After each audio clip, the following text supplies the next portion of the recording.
You ask Tiger to solve. This deals with linear equations with one unknown. The final result is x equals -10/23. Let's solve it step by step. Group all x terms on the left side of the equation. Add 17x to both sides. Group like terms.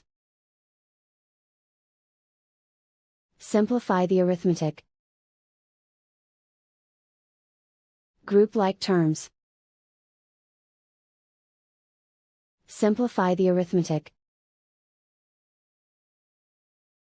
Group all constants on the right side of the equation. Add 2 to both sides. Simplify the arithmetic.